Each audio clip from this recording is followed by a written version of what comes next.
Perhaps the most fundamental domain of emotional intelligence is self-perception. As Socrates reputedly said, "To know thyself is the beginning of wisdom." Self-perception often starts with people being curious about themselves. Experts often refer to this first step as self-observation. However, as Joanna Barsh, founder of Centered Leadership, points out, self-observation needs to be accompanied by dispassion, to allow you to get outside of your own movie to watch yourself, to understand more objectively what you are feeling and what that feeling is telling you. Dispassionate self-observation is seeing yourself as others might see you, but also knowing your feelings and how they drive your behavior.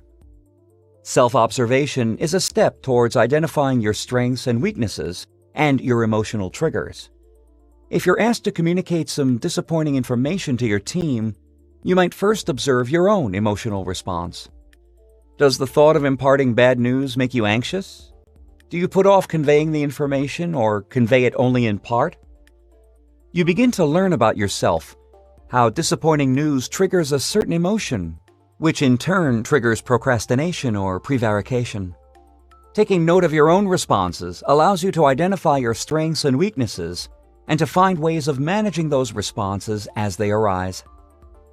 Developing self-perception also allows you to interpret your goals and feelings. By monitoring how you react in different situations, you begin to identify emotional connections, gaining a broader perspective on what makes you tick. Emotional responses invariably run deep, so by analyzing the reasons beneath your responses, you gain deeper insight into the goals and longer-term values that you harbor. For example, when you respond in anger to some breakdown in a process or miscue in communication, you learn something about yourself, how you expect things to work smoothly without incident. This information can reveal a strength. You'll work hard to ensure that processes are well-defined and adhered to. But it can also reveal a weakness. Your expectations might be unreasonably high, failing to accept some measure of human error. Most leaders admit that developing self-perception involves some input from others. After all, being able to observe yourself from the outside is rather like observing yourself as someone else. Many leaders seek the feedback of others, and the best leaders solicit feedback frequently and from a variety of sources. Leadership experts recommend seeking the opinion of people you trust and who will offer their opinion frankly. Find out how they perceive you, what you do well and what you can improve on, how you are perceived by team members, and so on. It's important to solicit feedback in an atmosphere of non-threatening candor.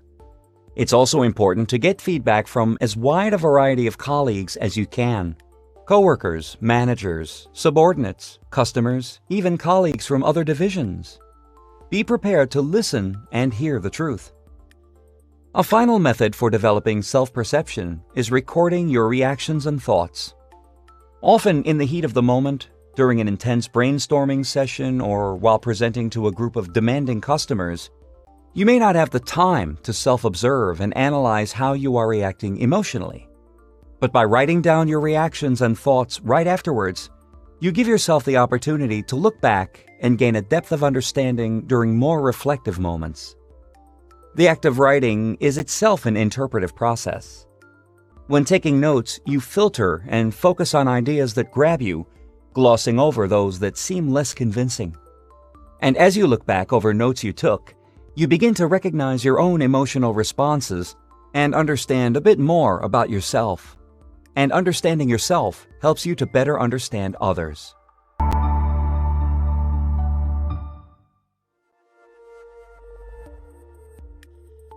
Self-perception is important in developing emotional intelligence, but it is only a first step.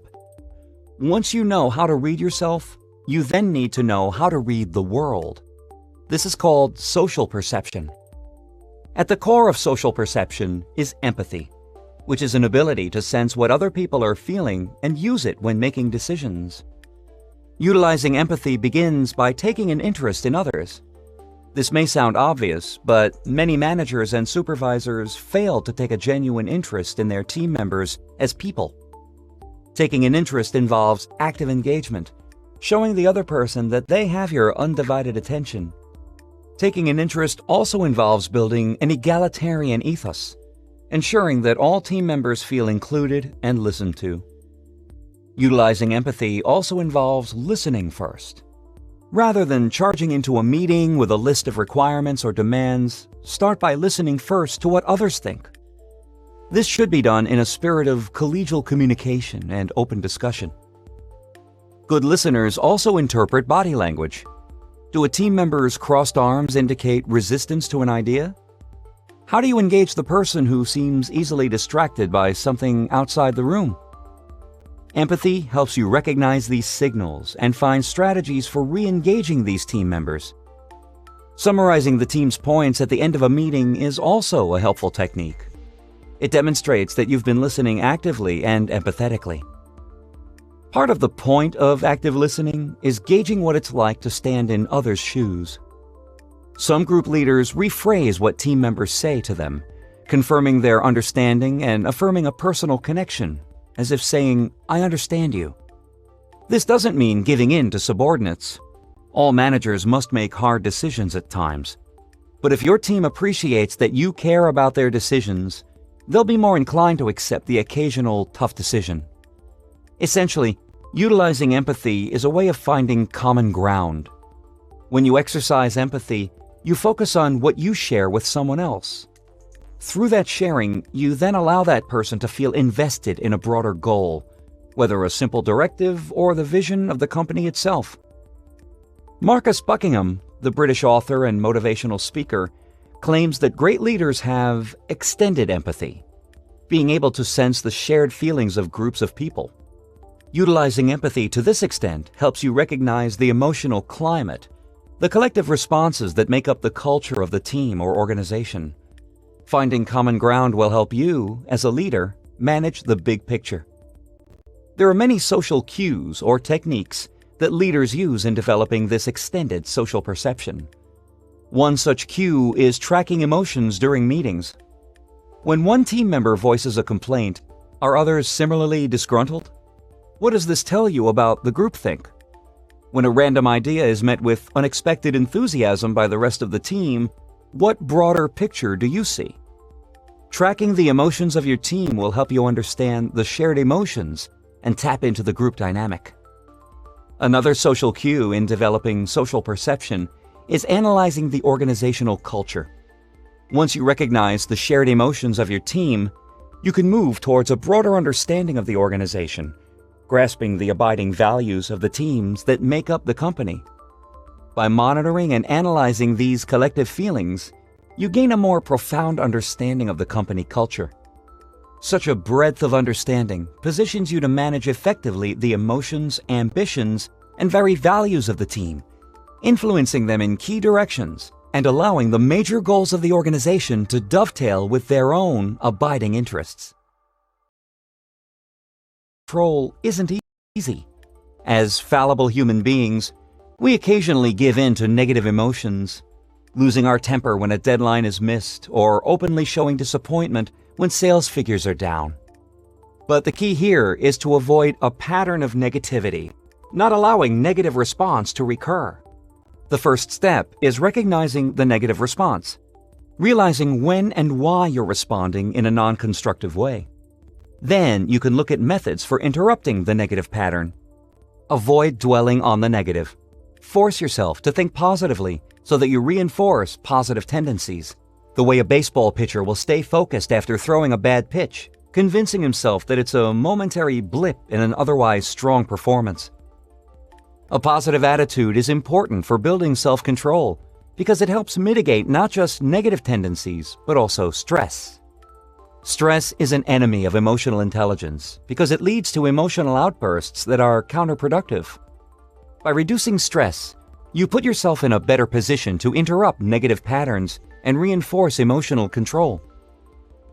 People reduce stress in a myriad of ways: getting fresh air and exercising regularly, listening to music, taking a break, getting enough sleep, and so on. You can use these and other techniques to establish emotional equilibrium and promote self-control. Another technique for developing self-control is thinking aloud. Many like to talk things through, using a colleague as a sounding board. This allows other trusted colleagues to analyze your emotional responses and offer advice. Do they see some of your reactions as negative? How does your self-perception compare to the way others see you? Still, other leaders like to write their feelings down as a way of understanding and controlling them. When you receive an email from someone who nitpicks incidental points, instead of immediately replying in anger, try jotting down how you feel. Then step back from what you've written and read it dispassionately. What are the abiding emotions in what you wrote? What kind of reaction will they most likely bring about? And most importantly, how can you control them? Techniques for increasing self-control are important, but of equal importance are interpersonal techniques for managing the emotions of others. Again, experienced team leaders offer helpful hints. During intense discussions or disagreements, let others explain themselves first. This not only shows respect to the other party, but it gives you time to strategize and consider your own feelings and how to respond both tactically and tactfully. Another interpersonal technique is being honest about your feelings. Letting others understand how you feel about an issue, particularly if you're dispassionate and non-combative, can be remarkably disarming. In fact, honesty can often provoke empathy and reciprocal candor.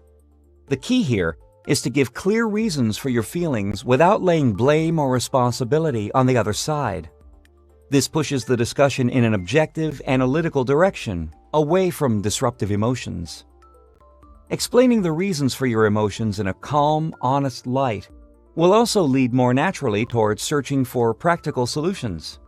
For example, explaining calmly to your development team that a missed deadline causes anxiety for you because the sales team will put you under even greater pressure will make the development team more empathetic and will place a practical solution directly in front of them.